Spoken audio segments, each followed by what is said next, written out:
Welcome to the Rim Break Rodeo. We hope this video helps. You begin by opening System Settings, not Later Now.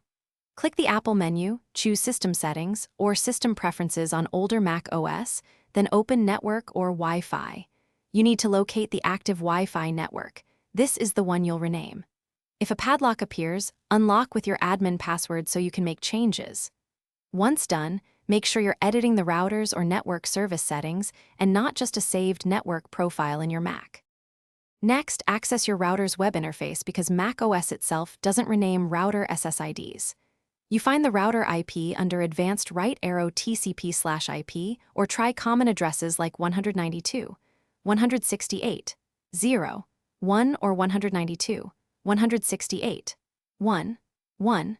Open a browser and enter that IP, then log in with the router's admin username and password. This is often on the device label. Once logged in, go to Wireless or SSID settings to find the Now rename the SSID to the new network name and avoid unusual special characters that some devices can't read.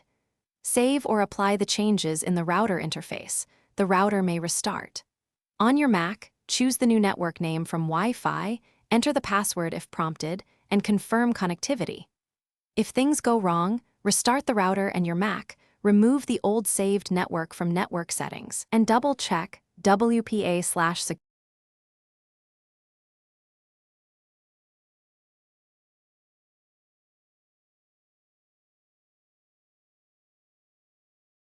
Thanks for watching. Consider subscribing if we helped you.